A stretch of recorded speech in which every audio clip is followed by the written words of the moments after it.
आकाशवाणी गोरखपुर से प्रादेशिक समाचार।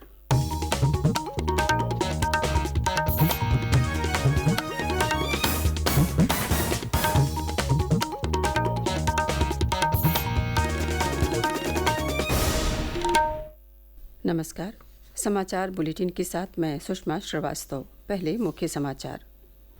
संसद की कार्यवाही नई दिल्ली में नए संसद भवन में हुई शुरू। मुख्यमंत्री योगी आदित्यनाथ ने कहा, नया संसद भवन हमारे सशक्त और स्वर्णिम भविष्य का प्रतीक बनेगा। सरकार ने लोकसभा में महिला आरक्षण विधेयक पेश किया। लोकसभा और राज्य विधानसभाओं में महिलाओं को 1/3 आरक्षण देने का है प्रावधान। मुख्यमंत्री योगी आदित्यनाथ ने राष्ट्रीय पोषण माह के अंतर्गत 1300 से अधिक आंगनबाड़ी केंद्रों का किया लोकार्पण और शिलान्यास। कहा, राष्ट्रीय पोषण मिशन ने सुपोषण के प्रति जागरूकता के प्रसार में निभाई महत्वपूर्ण भूमिका। और राष्ट्रीय परीक्षा एजेंसी ने अगले शैक्षणिक वर्ष के लिए JEE, CUET और नीट के लिए परीक्षा कार्यक्रम किया जारी।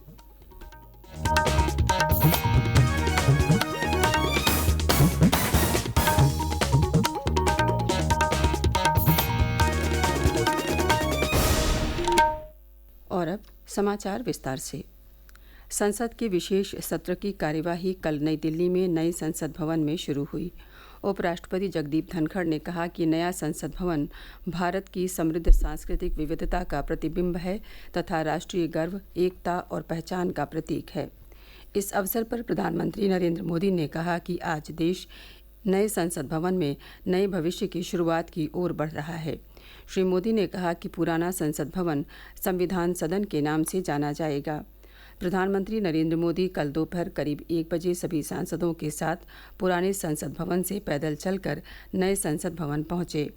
नए भवन में संसद की कार्यवाही दोपहर करीब 1:15 पर शुरू हुई। इससे पूर्व प्रधानमंत्री मोदी ने पुराने संसद भवन के केंद्रीय कक्ष में सांसदों को संबोधित किया। उनके अलावा सदन में नेता प्रतिपक्ष और अन्य गणमान्य सांसदों ने भी सभा को संबोधित किया। नए संसद भवन में कार्यवाही स्थानांतरित करने से पहले सभी सांसदों ने पुराने संसद भवन के प्रांगण में एकत्र होकर समूह में तस्वीर खिंचवाई। मुख्यमंत्री योगी आदित्यनाथ ने नए संसद भवन के लिए देशवासियों को बधाई दी है। सोशल मीडिया पोस्ट में उन्होंने कहा कि 140 करोड़ भारतीयों के संवैधानिक अधिकारों का प्रतिनिधित्व करता नया संसद भवन मानवीय मूल्यों की स्थापना के साथ ही हमारे सशक्त और स्वर्णिम भविष्य का शाश्वत प्रतीक बनेगा।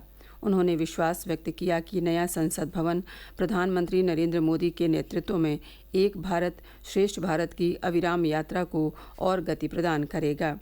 समाजवादी पार्टी के अध्यक्ष अखिलेश यादव ने नए संसद भवन के लिए देशवासियों को बधाई दी है। सोशल मीडिया पोस्ट में उन्होंने कहा कि उम्मीद है कि संसद की नई इमारत नई लोकतांत्रिक चेतना के लिए प्रकाश स्तंभ बनेगी। केंद्र सरकार ने लोकसभा, राज्य विधानसभाओं और दिल्ली विधानसभा में महिलाओं को 1/3 आरक्षण प्रदान करने के लिए कल लोकसभा में ऐतिहासिक महिला आरक्षण विधेयक पेश किया। नए संसद भवन में कार्यवाही के पहले दिन केंद्रीय कानून मंत्री अर्जुन राम मेघवाल ने इस संबंध में 128वां संशोधन विधेयक 2023 पेश किया। विधेयक पेश करते हुए उन्होंने कहा कि इसका लक्ष्य संसद और राज्य विधानसभाओं में महिलाओं को 33% आरक्षण प्रदान करना है। उन्होंने कहा कि इससे राज्य और राष्ट्रीय स्तर पर नीति निर्माण में जनप्रतिनिधियों के रूप में महिलाओं की अधिक भागीदारी हो सकेगी। श्री मेघवाल ने कहा कि विधेयक पारित होने के बाद लोकसभा में महिलाओं के लिए सीटों की संख्या 82 से बढ़कर 181 हो जाएगी। विधेयक को नारी शक्ति वंदन अधिनियम नाम दिया गया है। प्रधानमंत्री नरेंद्र मोदी ने लोकसभा में कहा कि महिला सशक्तिकरण के लिए उनकी सरकार की प्रत्येक योजना महिला नेतृत्व की दिशा में बहुत सार्थक कदम है। प्रधानमंत्री ने कहा कि इस विधेयक का उद्देश्य लोकसभा और विधानसभाओं में महिलाओं की भागीदारी बढ़ाना है। उन्होंने सदस्यों से इस ऐतिहासिक दिन पर महिलाओं के लिए अवसरों के दरवाजे खोलने का आग्रह किया। नारी शक्ति वंदन अधिनियम के माध्यम से हमारा लोकतंत्र और मजबूत होगा। मैं देश की माताओं, बहनों, बेटियों को नारी शक्ति वंदन अधिनियम के लिए बहुत बहुत बधाई दूंगा। मैं सभी माताओं, बहनों, बेटियों को आश्वस्त करता हूं कि हम इस बिल को कानून बनाने के लिए संकल्पबद्ध है। बहुजन समाज पार्टी की अध्यक्ष मायावती ने कहा है कि बसपा महिला आरक्षण विधेयक के पक्ष में मतदान करेगी।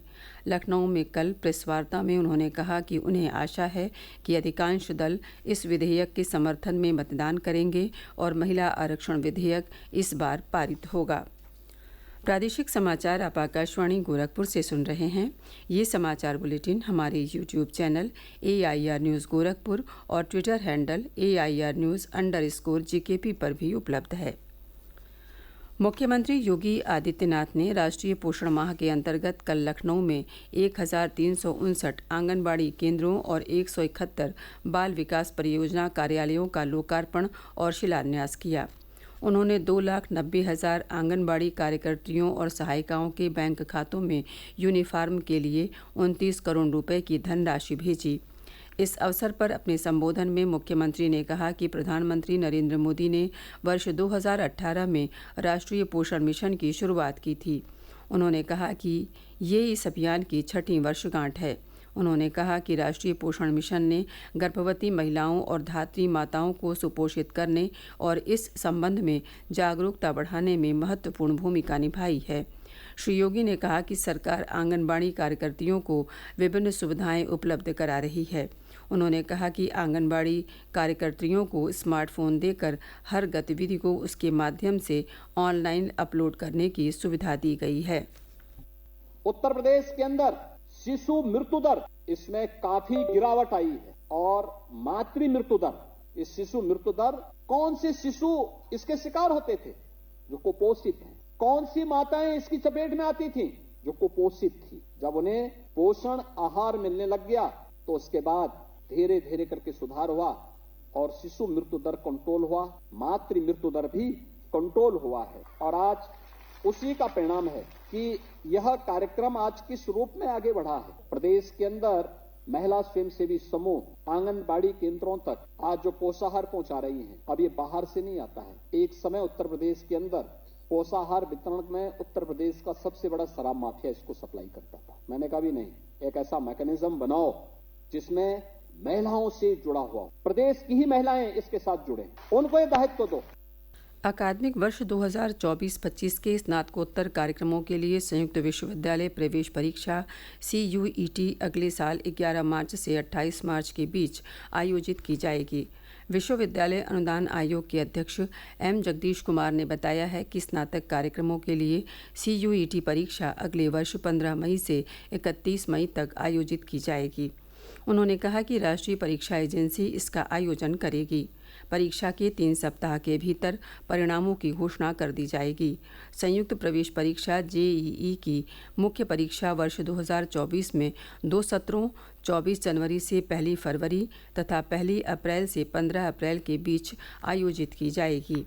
स्नातक कार्यक्रमों के लिए राष्ट्रीय पात्रता और प्रवेश परीक्षा NEET अगले वर्ष 5 मई को आयोजित की जाएगी। राष्ट्रीय पात्रता परीक्षा NET का पहला सत्र 10 जून से 21 जून के बीच आयोजित किया जाएगा। मेरी माटी मेरा देश कार्यक्रम के तहत प्रदेश भर में घर घर से मिट्टी और अक्षत एकत्र करने का अभियान जारी है। बरेली के बिथरी ब्लॉक में नेहरू युवा केंद्र के सहयोग से लोगों ने अमृत कलश यात्रा निकाली। इसमें स्कूली बच्चों और स्वयं सेवकों ने हिस्सा लेकर हर घर से एक मुट्ठी चावल और मिट्टी का संकलन किया। उन्नाव जिले के विकासखंड हसनगंज में लोगों ने घर घर जाकर मिट्टी और अक्षत इकट्ठा किया। कुशीनगर की ग्राम सभा तेजवलिया में कल घर घर से पवित्र मिट्टी और मुट्ठी भर चावल एकत्र किया गया। इस अभियान में भाजपा कार्यकर्ता और स्थानीय लोगों ने बढ़ चढ़कर भाग लिया। जिले के चंद्राटा गांव में भाजपा जिलाध्यक्ष दुर्गेश राय के नेतृत्व में मिट्टी और चावल संकलित किया गया। भदोही जिले की औराई तहसील में कार्यरत लेखपाल को एंटी करप्शन की टीम ने रिश्वत लेते रंगे हाथ गिरफ्तार किया है। आरोप है कि लेखपाल ने रास्ते के विवाद का निपटारा कराने के लिए रिश्वत की मांग की थी। प्रदेश भर में कल गणेश चतुर्थी का त्यौहार धार्मिक उल्लास के वातावरण में मनाया गया। गणेश चतुर्थी ज्ञान, समृद्धि और सौभाग्य के प्रतीक भगवान गणेश के जन्मोत्सव का पर्व है। 10 दिनों तक चलने वाले इस त्योहार में लोग अपने घरों में भगवान गणेश की प्रतिमा स्थापित करते हैं। जगह जगह पंडालों में भी भगवान गणेश की प्रतिमाएं स्थापित कर पूजा अर्चना की जा रही है। राज्यपाल आनंदीबेन पटेल और मुख्यमंत्री योगी आदित्यनाथ ने प्रदेशवासियों को गणेशोत्सव पर बधाई और शुभकामनाएं दी हैं। और अब अंत में मुख्य समाचार एक बार फिर। संसद की कार्यवाही नई दिल्ली में नए संसद भवन में हुई शुरू। मुख्यमंत्री योगी आदित्यनाथ ने कहा, नया संसद भवन हमारे सशक्त और स्वर्णिम भविष्य का प्रतीक बनेगा। सरकार ने लोकसभा में महिला आरक्षण विधेयक पेश किया। लोकसभा और राज्य विधानसभाओं में महिलाओं को 1/3 आरक्षण देने का है प्रावधान। मुख्यमंत्री योगी आदित्यनाथ ने राष्ट्रीय पोषण माह के अंतर्गत 1300 से अधिक आंगनबाड़ी केंद्रों का किया लोकार्पण और शिलान्यास। कहा, राष्ट्रीय पोषण मिशन ने सुपोषण के प्रति जागरूकता के प्रसार में निभाई महत्वपूर्ण भूमिका। और राष्ट्रीय परीक्षा एजेंसी ने अगले शैक्षणिक वर्ष के लिए JEE, CUET और नीट के लिए परीक्षा कार्यक्रम किया जारी। इसी के साथ प्रादेशिक समाचारों का ये बुलेटिन समाप्त हुआ। नमस्कार।